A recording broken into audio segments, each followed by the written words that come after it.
13, 14, 15 Mei 98, korban yang meninggal lebih dari 1.000 orang. Dan kasus itu memang oleh Komnas HAM dikategorikan sebagai satu kasus pelanggaran HAM berat.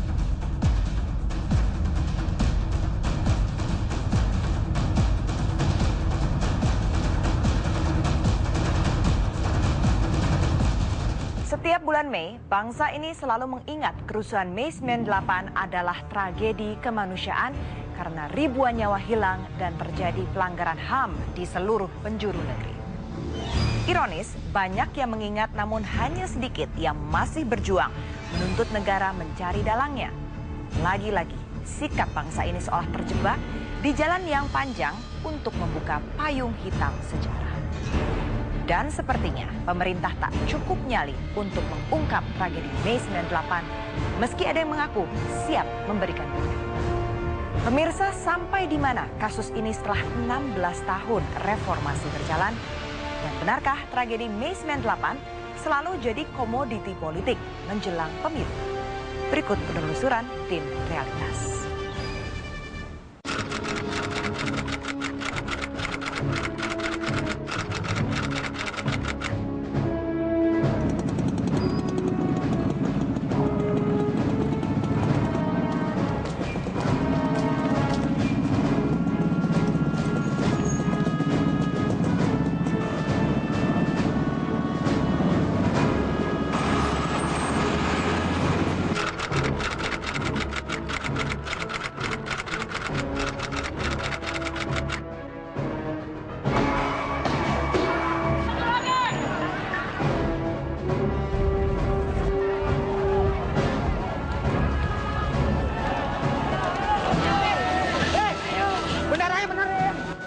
Orang ditekan masalah hak berorganisasi dan membentuk organisasi kemasyarakatan berkumpul, meledak semua.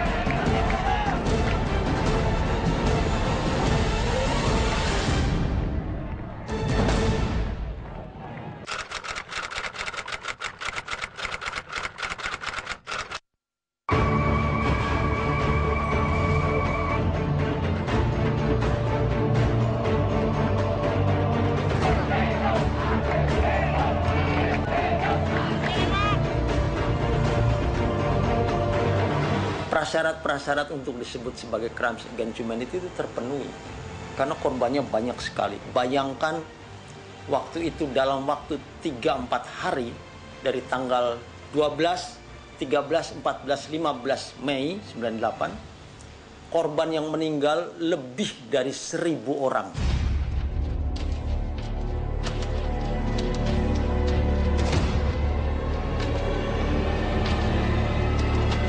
Genap 16 tahun tragedi Mei 98 terjadi. Dari tahun ke tahun, peringatan tragedi ini selalu ramai dan seperti telah menjadi ritual tahunan.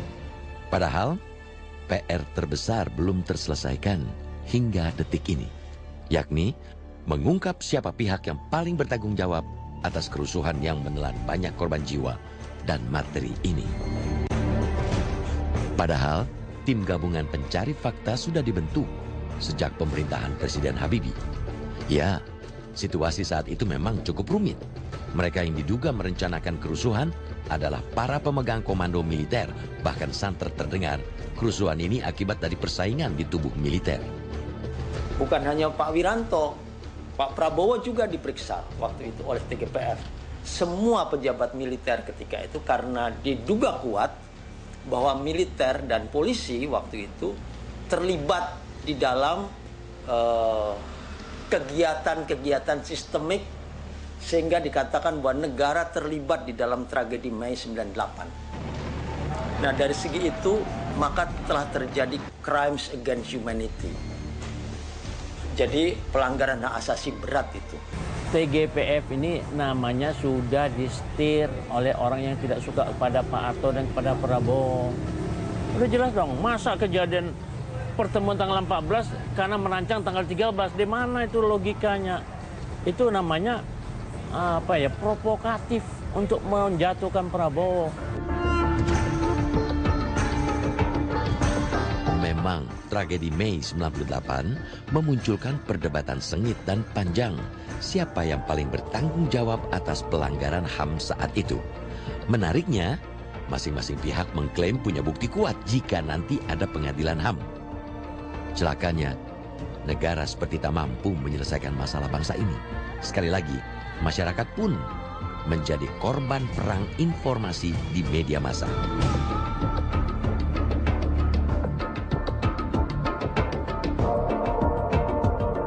Banyak isu yang beredar pasca tragedi Mei 98. Misalkan saja, makin menguatnya unjuk rasa anti pemerintah Habibie dan ABRI pada saat itu. Bisa jadi, tekanan masyarakat inilah yang membuat Panglima ABRI mencopot Panglima Kostrad dan Kepala Staf Kostrad. Kalau Pak Prabowo dicopot dari Kostrad, ya, karena situasi pada waktu itu, ya dianggap Prabowo itu dalam keadaan pergantian panglima,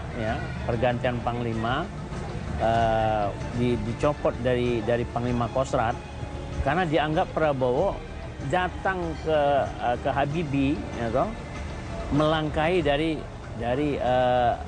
Panglima ABRI, karena Prabowo dengan Habibie itu bagaikan anak sama bapak. Siapa yang punya kesalahan, kesengajaan, kelapaan, dan mau bertanggung jawab, harus bertanggung jawab. Mulai dari komandan pasukan bawah, bupati, wali kota, ya, sampai kepada presiden, kalau memang terlibat, ya harus usut. Itu saya kira semuanya masih ada buktinya, ada saksinya. Contohnya Keflan Chen kan siap di Komnas HAM nanti, kita lihat. Itu orang yang mengetahui betul, oleh Keflan Chen. Bekas komandan militer maupun menteri yang bertanggung jawab dan sebagainya, itu masih hidup semua. Banyak yang masih hidup. Jadi masalah politik berbeda. Mau cepat mau lambat itu kehendak politik. Dari dokumen-dokumen yang ada itu kan 8 Mei sampai 10 Mei itu intelijen sudah memperingatkan bahwa hati-hati sebentar lagi ada situasi yang chaos dan ada martir yang akan menjadi korbannya gitu dah. Tapi kan waktu itu kan kita nggak tahu siapa yang menjadi pemicunya di kalangan TNI sendiri maupun waktu itu ABRI, ya, di kalangan ABRI sendiri juga bingung. Dugaan adanya permainan intelijen memang sulit dibuktikan.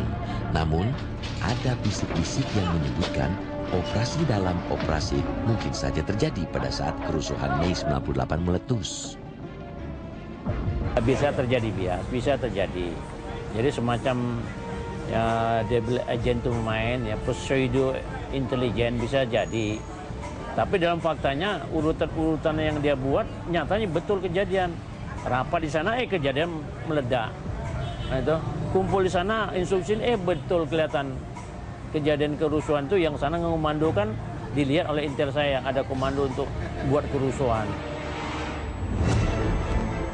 Kalau operasi dalam operasi intelijen memang terjadi pada Mei 98, hasilnya sungguh luar biasa dan bisa jadi di luar perkiraan dalang-dalangnya. Jakarta sebagai pusat negara, porak-poranda.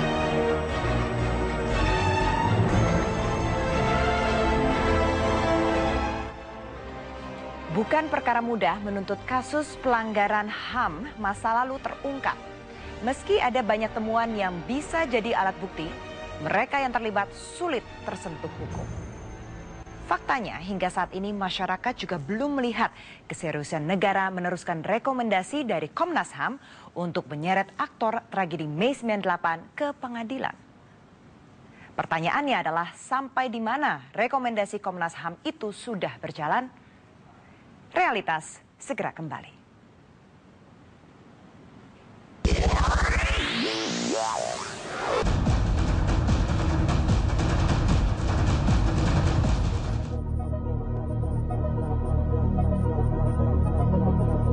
Hampir tidak ada perkembangan yang baru dari kasus tragedi Mei 98. Hingga hari ini, kasusnya seperti mandek di tengah jalan dan entah terhalang oleh apa. Tapi pernyataan Kiflan Zain, mantan Kepala Staf Kostrad saat itu, yang mengaku tahu siapa pelanggar HAM di negeri, cukup menggetarkan para aktivis HAM. Dia mau bilang kepada masyarakat, dia tahu yang sampai saat ini korban berdiri di depan istana, tidak ada kepastian, tapi dia beritahu bahwa sebenarnya siapa yang membunuh, siapa yang terlibat, itu kita akan sangat apresiasi keberanian Kiflan Zain. Jadi kita masih menunggu beliau untuk berani berbicara di depan korban dan Komnas HAM terkait keterangan-keterangan yang dia ucapkan di publik. Perkara memaafkan itu buat bangsa kita tuh mudah, tetapi untuk sampai kepada memaafkan itu harus melalui proses panjang, bagaimana rasa keadilan para korban ini terpenuhi. Gitu. Ya, di setiap kesempatan diskusi HAM, Kiflan Zain selalu memberikan pandangan tentang kasus HAM masa lalu di negeri ini. Wajar jika Purnawirawan Mayor Jenderal TNI ini menjunjung tinggi jiwa korsa dalam setiap pendapatnya. Kalau rakyat mengatakan untuk keadilan HAM kepada Prabowo, ya salah alamat lah.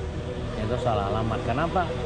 Prabowo tidak bertanggung jawab untuk kejadian massa yang terbakar itu, karena dia malah mengerahkan pasukan untuk mengamankan Jakarta. Karena saya sendiri yang mengambilnya, memerintahkan semua pasukan sekitar Jakarta, sekitar Jawa Tengah, Jawa Timur, ya Jawa Barat, Jawa Tengah, Jawa Timur sampai ke Makassar. Sama sekali saya bukan mau melakukan dikotomi sipil, militer dan sebagainya, tapi siapa yang bertanggung jawab?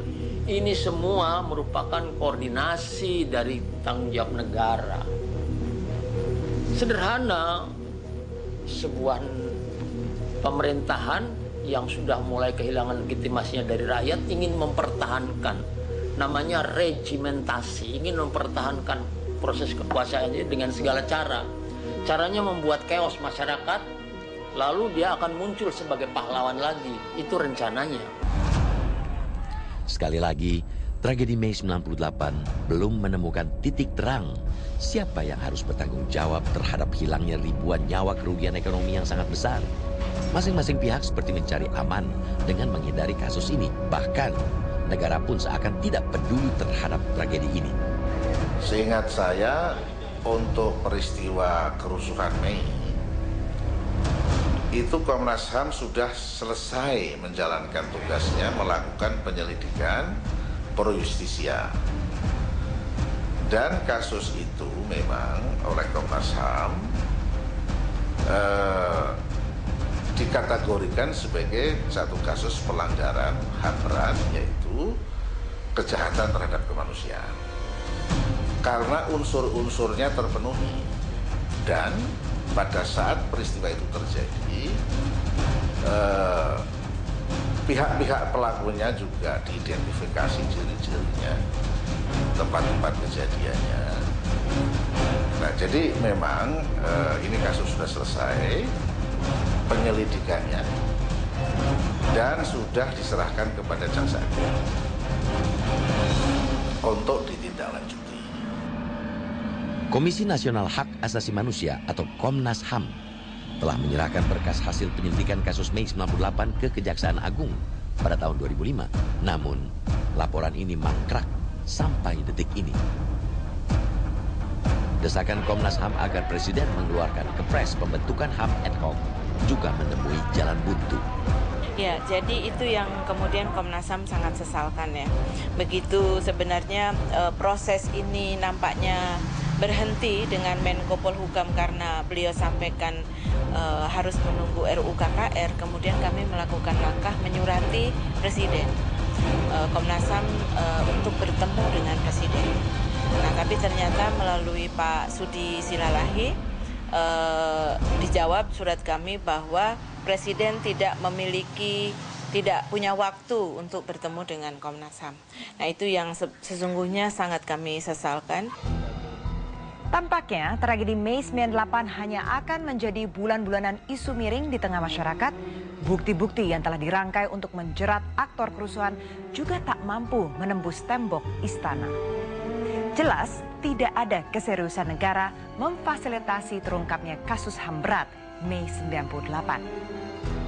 Pemirsa, benarkah para aktivis HAM kini mulai disusupi mereka yang berambisi jadi penguasa? Realitas segera kembali.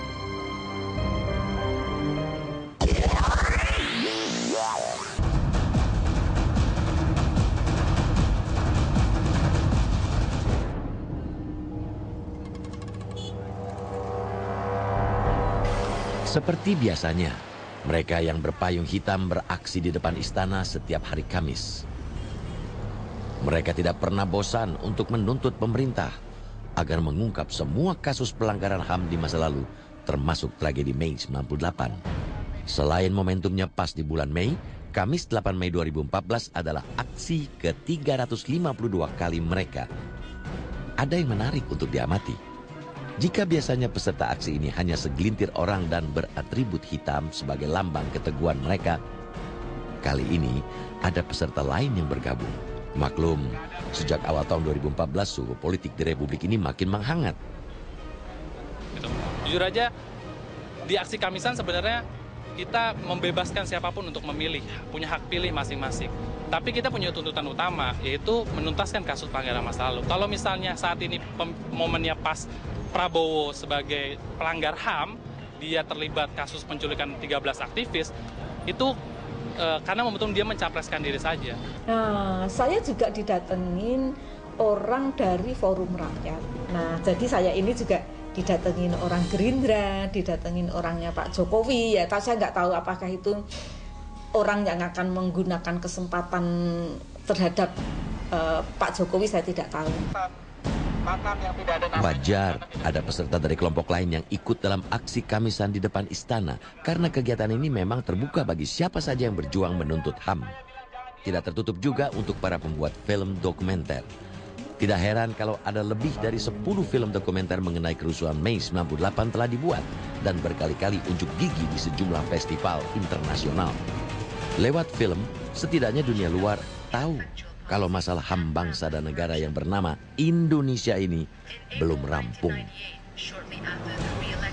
Peran serta dari wartawan, dari anak-anak mahasiswa yang membuat film, yang membuat foto, yang membuat berita, ini merupakan ujung tombak bagi perjuangan kami di dalam mendesakkan penyelesaian kasus-kasus pelanggaran HAM baik di dalam negeri maupun di luar negeri. Mirip sebuah episode film drama, riuh terdengar tangis bahagia setelah rezim penguasa tumbang dan selalu ada isak tangis mengenang mereka yang jadi martir. Bulan Mei 2014 ini, aksi kecil Kamisan mendapat sorotan publik karena agendanya bertambah. Ada aroma politis yang tipis menolak calon presiden yang tersangkut kasus pelanggaran HAM berat di masa lalu. Saya Andini Effendi bersama tim Realitas. Sampai jumpa. Oh ya bongkar. Oh ya bongkar.